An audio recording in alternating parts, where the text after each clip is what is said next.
Hello, yarn tubers. Welcome back to Dana's Wonderlust Crochet with Dana and Dewey. Oh, he's digging at the blankets. He wants... Mad dog! He's got his donut. We got to play donut every night. Yes, we do. Okay, so let's get to some questions. Let's see. Let's continue on with the questions underneath that video. Joshua and Doris Artman, I know you've commented before. Did you barrel race like your mom? Was it only Western disciplines? How long did you work with horses? They're my favorite animal. Okay, first question. Did you barrel race like your mom? Yes, I grew up barrel racing, like I was saying before, at the Canby Barrel Racing Club in Canby, Oregon. And Clark County Barrel Racers up in Vancouver, Washington, and then went on to high school rodeo. Was it only Western disciplines? At first, yes. But then I became more rounded. I have learned that no matter the discipline, foundational horsemanship is the same across the board. Proper carriage with a horse is the same across the board. But yes, I'm a Western discipline type girl. How long did you work with horses? Well, I started working with them. I started riding when I was 6 years old. I've got a picture somewhere on my Facebook of me when I was 6 years old barrel racing on old Jill, the big old team roping horse, heading horse of my stepdad's, and Ray Lovell. He's still riding. PRCA calf roper, team roper, steer tripper. Go RA. His mare, old Jill. I loved her. And I, rode them all, growing up, and then I finally decided I needed to learn how to be a trainer. And to this day, I still get calls from people in, my clients in Idaho and writing students, especially Lynn. Hi, Lynn! Asking me questions. They know that I can't physically be there right now. I'm not physically working with horses right now, but I'm still consulting, kind of. Okay. Seagull, this is fun. Okay. Let's see. Oh, Susan B., I have a blue healer also. Healers, Australian cattle dog, blue or red, purple, whatever. They're just an amazing dog. That's all I can say. Okay. Wendy Bell.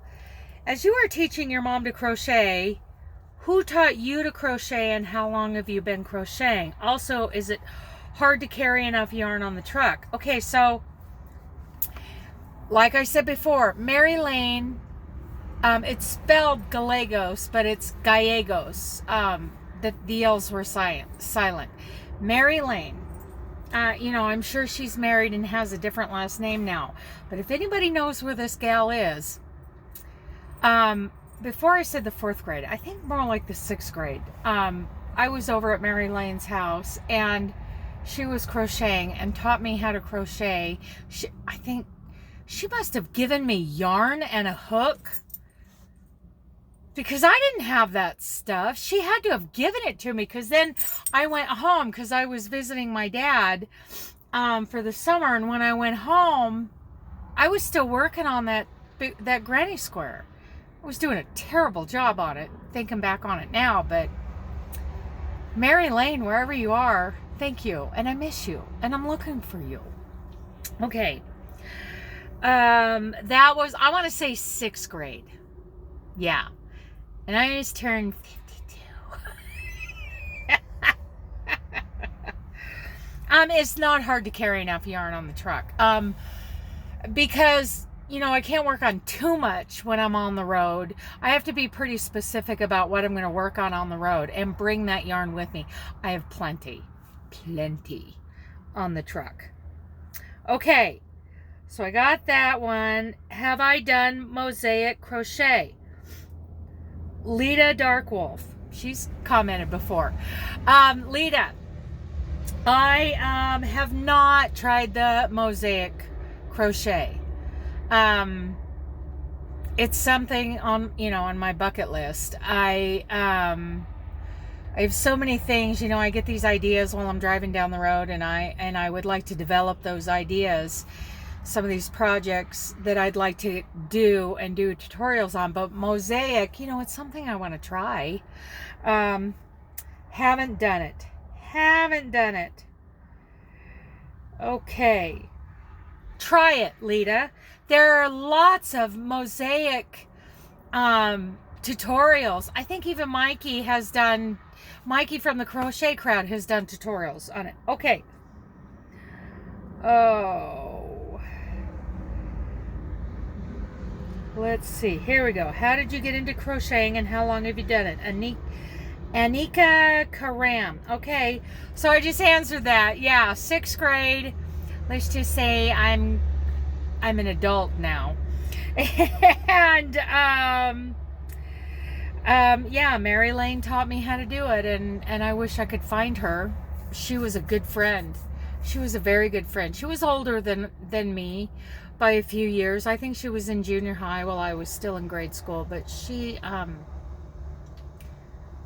was nice to me, you know. I just miss her. Okay, Susan Proctor. Hi, Dana. I love my question. Do all truck stops have facilities for the drivers, which include showers for them? Okay, that part of the question. Not all truck stops are full truck stops. You know, the big ones, the Flying J, the Pilot, the Sapp Brothers, I'm pretty sure have. I've never taken a shower to Sapp Brothers. Correct me if I'm wrong, if anybody out there knows if Sapp Brothers are a full facility. I don't think all of them are. Okay, Sapp Brothers, you know, Loves, the TA, the Petro, you know, those have restaurant, you know, usually, and some kind of restaurant. Sometimes it's just fast food, you know, and shower facilities. Now there are some, you know, truck stops that call themselves truck stops. They're basically a convenience store with a big enough parking lot for truck drivers.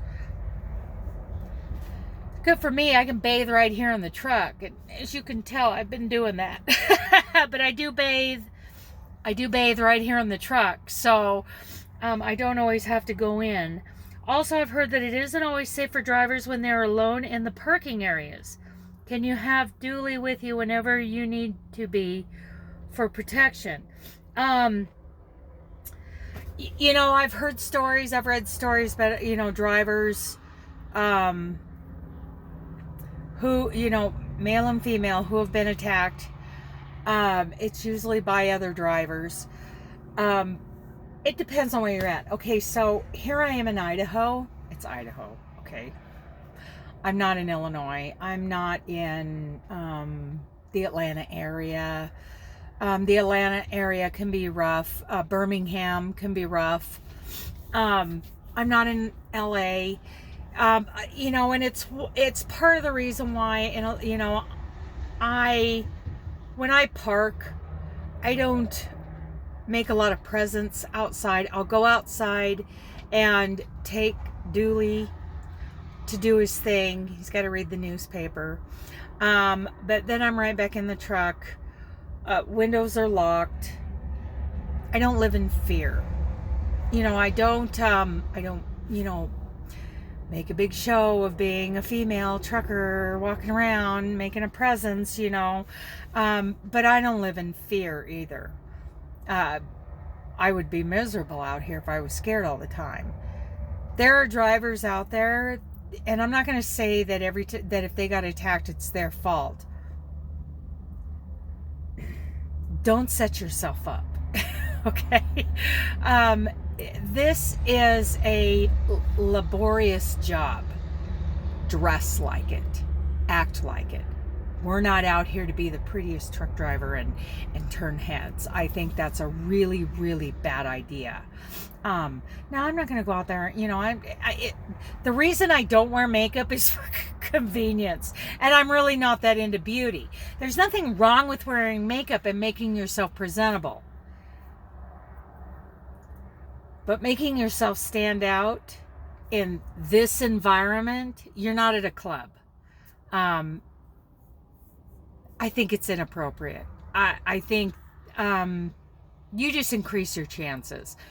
Not that it is that driver's fault if she gets attacked. Men, I think a lot of times boys growing up in these, current times are not taught self-control and respect. Yeah. Anyway, I went off on a tangent.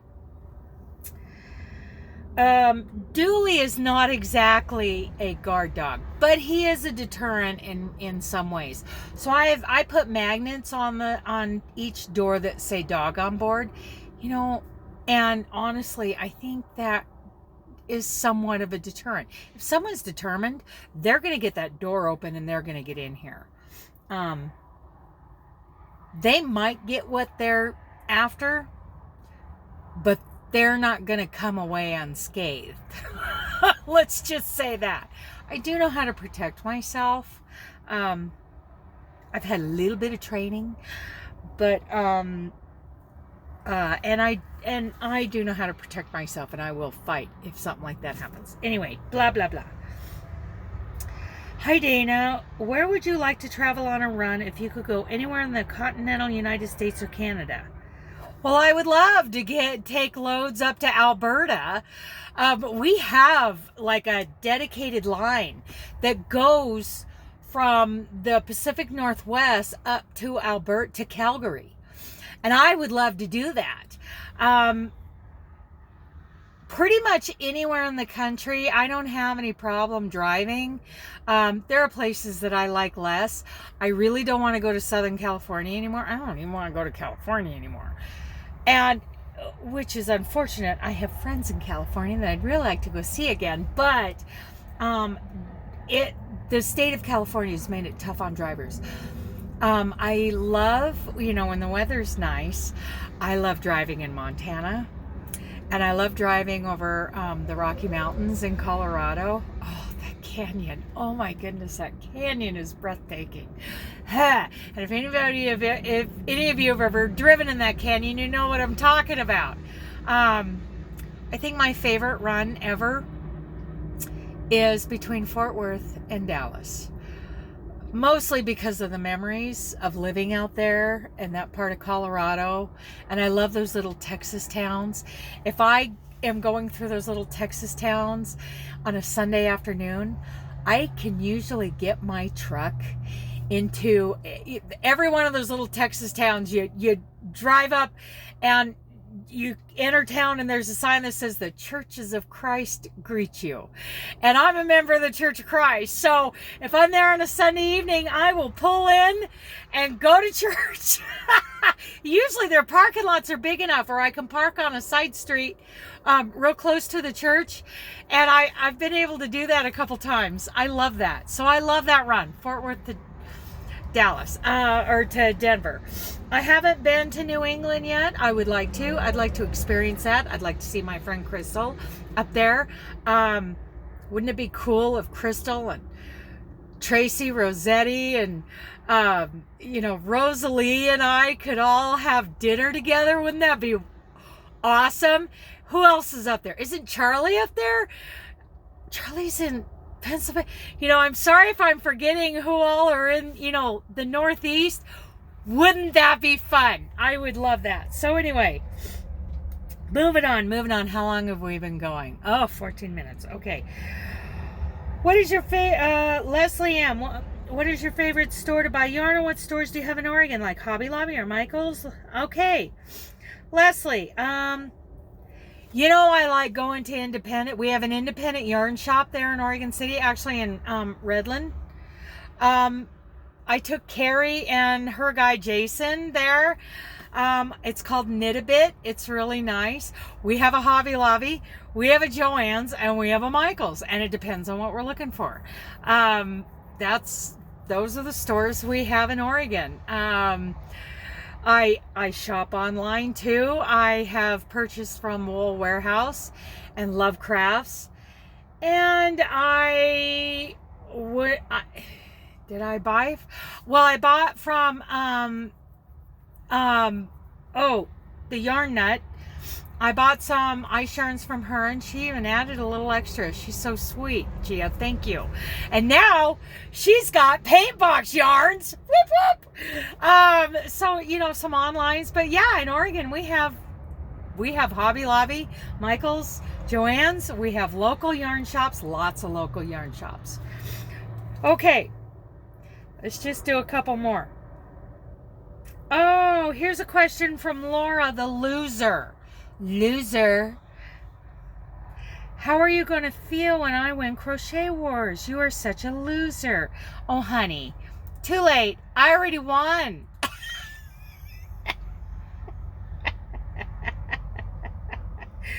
Okay, Tina Beard. Hi, sweetie. Okay.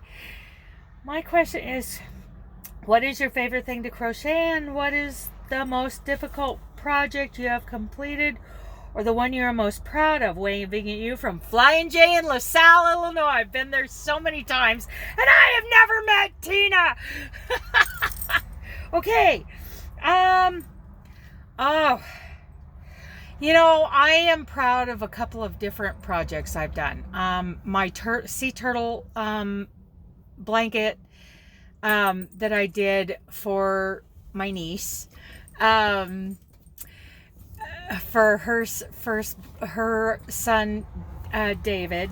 I am proud of the other blanket I did for her daughter Ellie. That was the Ardith blanket. I'm kind of proud of the Phoenix, but really it was the Ardith and the sea turtle blanket that I did for Suanna. I love you, sweetie. That was my favorite thing to crochet, and I think these more intricate patterns are my favorite thing to crochet. I think somebody wants under the covers. Okay, and I want to say that the most difficult project was probably oh my goodness, he's so funny. Was probably the Ardith. But once you get into it, it just gets easier and easier.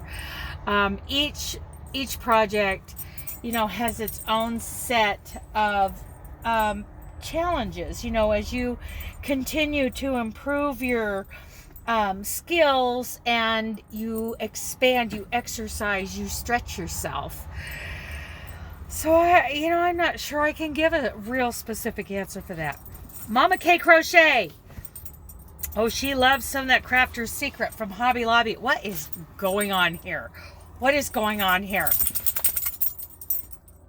You are silly. Yeah, okay. How old were you when you learned to crochet? Who taught you? Okay, so again, Marilyn Gallegos.